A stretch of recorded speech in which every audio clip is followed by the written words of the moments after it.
Ito na po yung exciting part. Yung mga COA report po at saka yung COA observation as regard to computerization. Medyo mahalaga sa akin to, Madam Chair and Mr. Secretary, dahil gusto natin talaga mabigyan talaga ng mga laptop, no? Mga computer, yung ating mga teachers. Okay?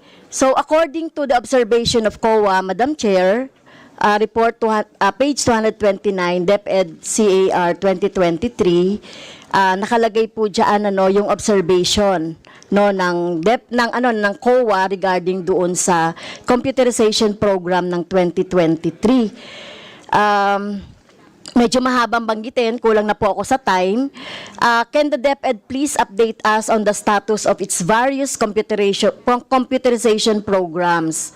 So alam ko may mga delays according dito sa COA report. So pwede po bang magbigay yung particularly po yung DCP, no?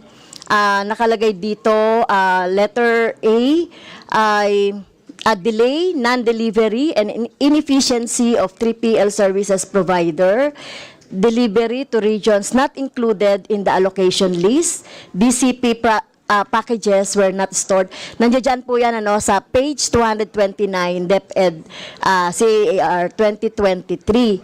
So, pwede po ba tayong ma-update, Mr. Chair, kaugnay dito sa computerization program ng DepEd? Secretary, please. Yes, Madam Chair, this was before my time. With your permission, I will ask some of the undersecretaries, our Undersecretary for Legal, Yusek Omar Romero, to discuss that. That's a transpac, if I'm not mistaken. Yes. Yusek Romero, you're Yes, thank you, Secretary. Thank you, Madam Chair, Mr. Chair. Yes, in response to the question, the observation of the COA is the delayed delivery or the non-delivery of the computers to the regions.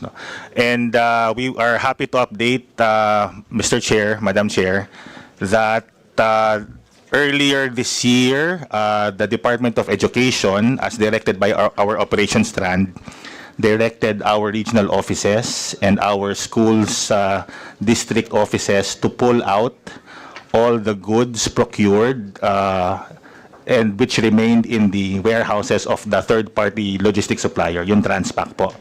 So, if I'm not mistaken, almost more than 90% have been pulled out, with a minority remaining only in the Carmona warehouse of said logistics supplier. So all the items, the computers being a subject of the question, most of them have been pulled out and are now with the regional offices and our district offices rather, for distribution to the schools, Mr. Chair, Madam Chair. Dagdag ko lang, Your Honor, na naabutan ko to nung na-brief ako. Nagulat ako na 4 years old na pala yung mga gamit doon.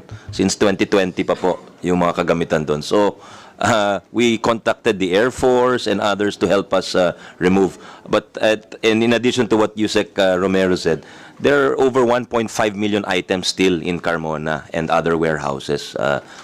Laptops, books, furniture. So we're doing our best to get them out para hindi mag-deteriorate yung mga materyales, Your Honor. Thank you. So may timeline po ba tayo para makuha na po itong... The target rate of completion is the end of September, Your Honor. End of September. Okay, thank you, Mr. Chair.